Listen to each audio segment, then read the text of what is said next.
What's going on, guys, and welcome to today's episode of the Hikers Network. Here on the Hikers Network, our mission is to bring positivity, to bring info, and to bring knowledge. In today's episode, we're going to have Jason Wish on, and he's going to show us several ways that we can start a fire out in the backcountry. The second thing in today's episode, we're going to go live with an interview with a friend of mine. Her name is Runa, and this year she's going to be through hiking the Appalachian Trail. And I can't wait for you guys to hear. And then last up, number 3, we're going to have our subscriber hack of the day. Now remember, if you want to be featured on the subscriber hack of the day, make sure you comment below and tell us your favorite hack that helps on trail. And make sure you hashtag it subscriber hack. All right, first up, let's go to my friend Jason Wish. And Jason, he's going to show us several ways to start that fire. Jason, going to you, buddy. Thanks so much, Jeremiah, for having me on today's segment of the Hikers Network. Guys, I'm Jason Wish. Thanks for joining me. And yes, I am inside a greenhouse, so I apologize in advance for the terrible audio, but this is the only quiet place I could find to film today. So today is going to be the first in a mini-series on fire starting in the backcountry. I'm sure many of you could teach me a thing or two on starting fires. However, if you are new to backpacking or just hoping to pick up a good tip or two that can help you start a fire more quickly and efficiently in the backcountry, then hopefully you can learn something here today. So here on the Hikers Network, we're all about bringing positivity to the backcountry. And what better way to feel positive at the end of a long day and to boost the morale than to have a nice campfire. Now, I don't always start a fire at the end of a long day, but I would prefer to have a fire if possible. So let's jump right in and take a closer look at these items here on the table in front of me. We're going to look at an assortment of fire starting materials that all can be purchased quickly and easily and cheaply at your local Walmart. All right, before we jump in to look at the actual items to help start the fire, let's first talk real quick about how we light the fire. I always carry a big lighter with me. That's the quickest, easiest way, obviously. However, I have gotten one wet before and it would not light. So I always have a backup lighter with me and storm-proof matches. I got 3 different kinds here. So they all work fairly well. I have had an instance where the match would not strike. So keep that in mind. I think they do go bad over time.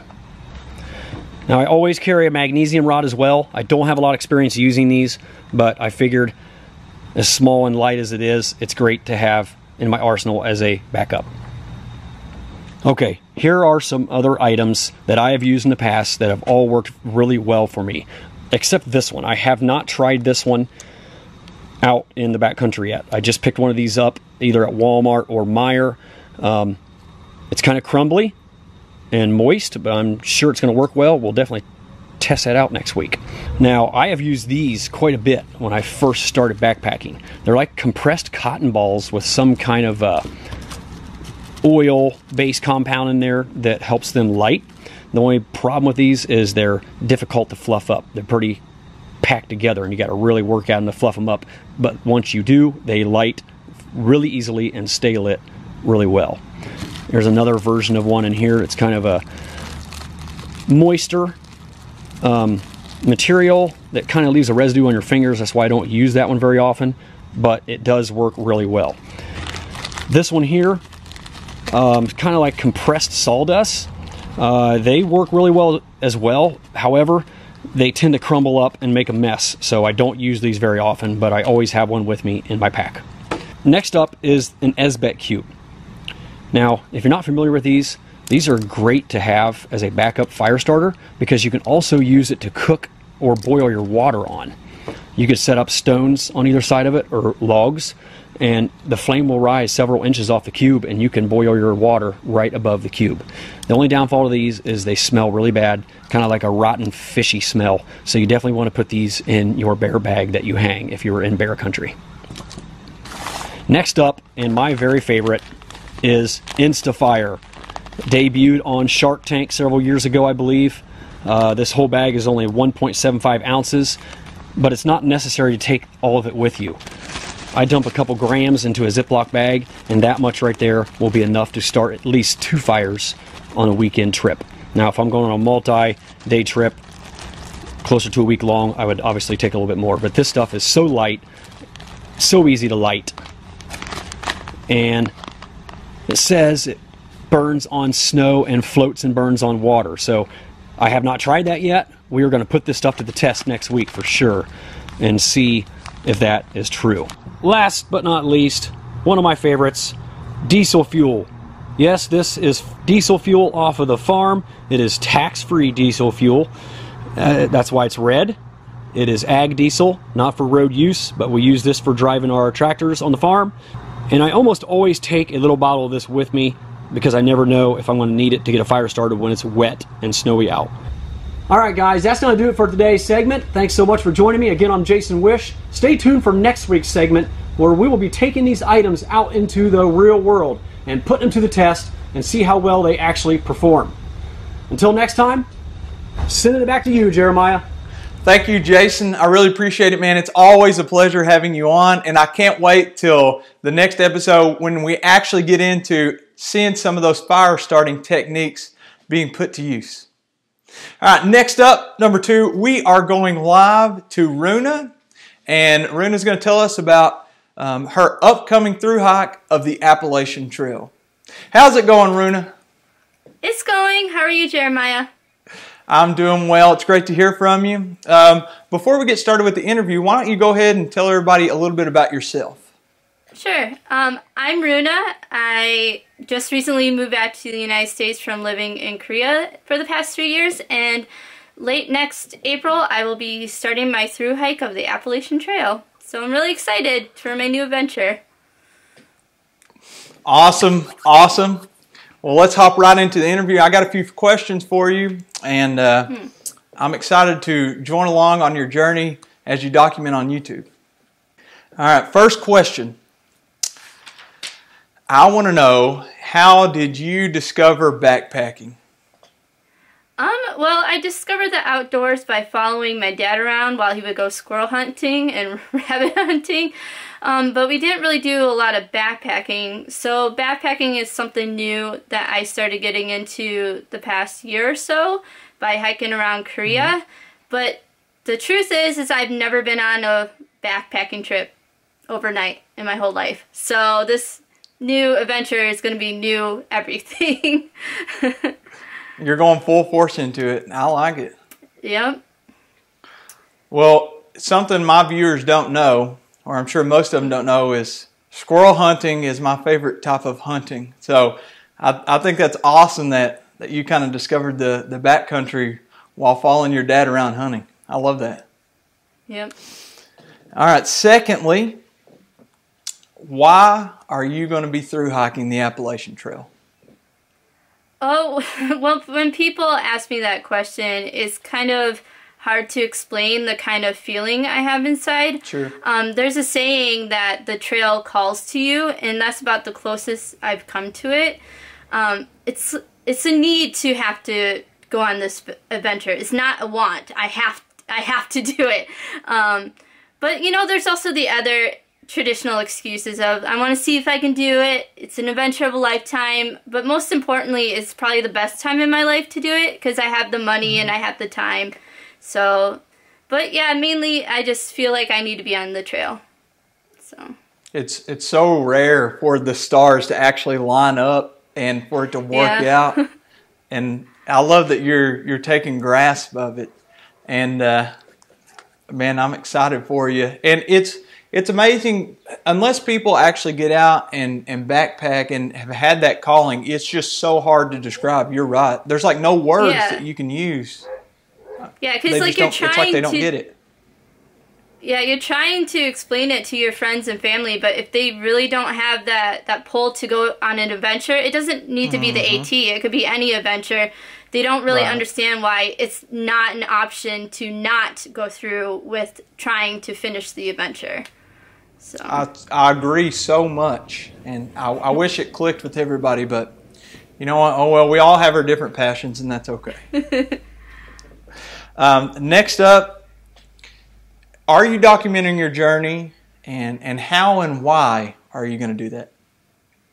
Yep, I am documenting my journey mostly on YouTube. I have a YouTube channel at Runa Hikes. But the main reason why I'm documenting it is for 3 reasons. The first one is to have a personal kind of journal of my journey. But the second one is I have a couple of friends that live in Germany that will be hiking the Appalachian Trail in 2020. And so my videos will help them out with their planning and kind of give them an idea of how difficult the terrain is and all those things. And then the third one is, of course, my friends and family and whoever wants to enjoy my videos. A lot of my family members, they like to stick close to home and they don't really like to travel much, so it's their way to see the trail through my eyes. Gotcha. Well, I'm one of those people, and hopefully a lot of the viewers will check out your channel too and sub and follow along for the journey. I'm excited to see. I can't do it myself, so the closest thing I can do is live vicariously through others. Fourth, what are you doing exactly to prepare for your upcoming through hike? In Korea, it's a very mountainous country, so I was lucky enough to be able to simulate my pack weight. I actually didn't have any of my gear there.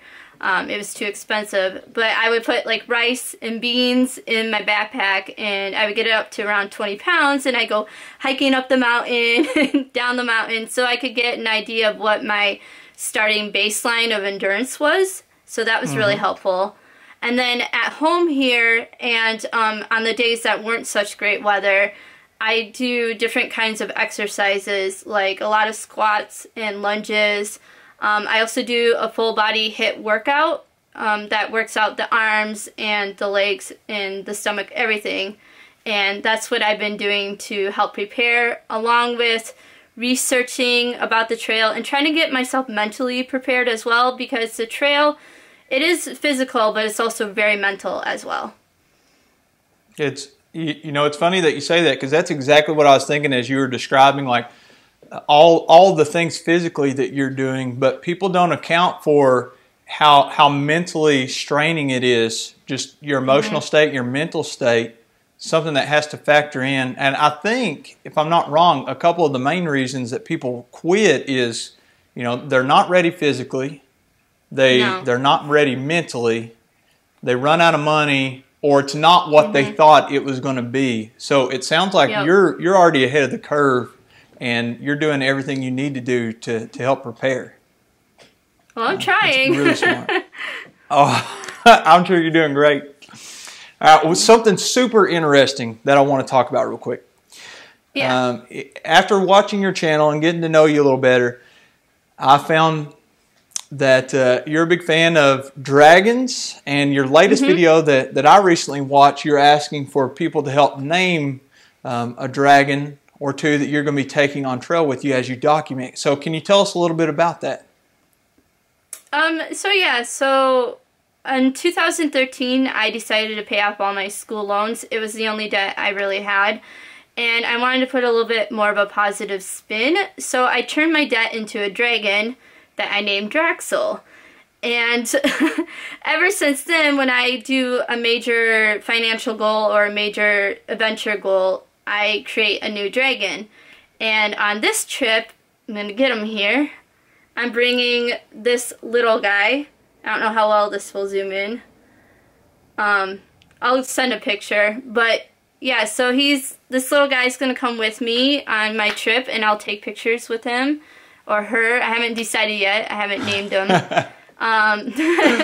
But it's to also help me boost my morale along the trail. So when I'm having a really crappy day, you know, it's been raining for the 5th day straight, I just slipped in some mud, and everything's drenched, I can just kind of pull that out and be like, oh look, there's this really cute little thing I can look at for a while. So, but yeah, it started out with me getting out of debt, and it's snowballed into other dragons coming into the family. I like it. I like it.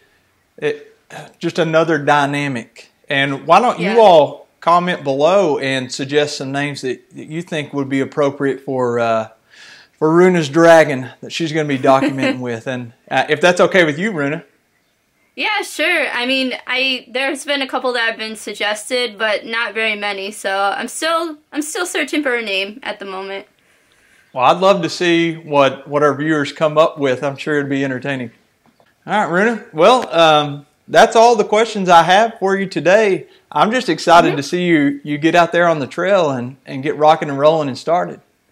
Me too. So, I really appreciate you coming on, and I can't wait to hear from you soon. Yeah, thanks for having me on your channel, Jeremiah, and I can't wait to see your adventures. When are you getting out there? Well, I'll have some videos for you soon, I promise. All right. All right, I'll talk to you later. See ya. Man, she is awesome. I'm so excited. It's just so unbelievable, and I feel like I'm blessed, but it's amazing when somebody can actually set aside the time and do what they love for an extended period of time, somewhere like 5 or 6 months. That is one of my dreams, to get out there and through hike the Appalachian Trail. So kudos to you, Runa, and again, I appreciate you coming on.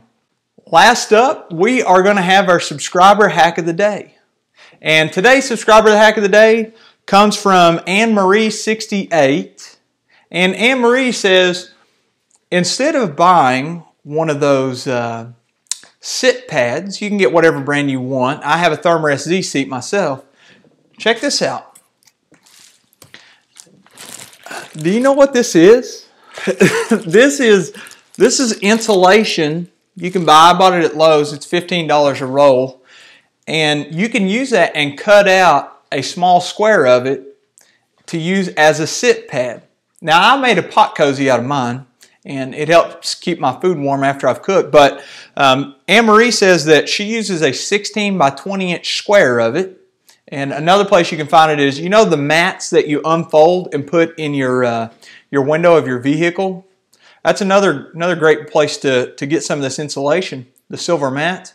She cuts out a 16 by 20 inch rectangle, folds it up real small, packs up, and the weight, I'm impressed, 1.25 ounces. So that is the subscriber hack of the day. I already have some viewers that say they're going to try it. Remember, folks, if you want to be featured on the subscriber hack of the day, make sure you comment below and tell us your favorite hack, and then hashtag it subscriber hack. Folks, I hope you've enjoyed. Make sure you like, favorite, subscribe, all that YouTuber stuff that they say. We'll see you guys in the next episode of the Hikers Network.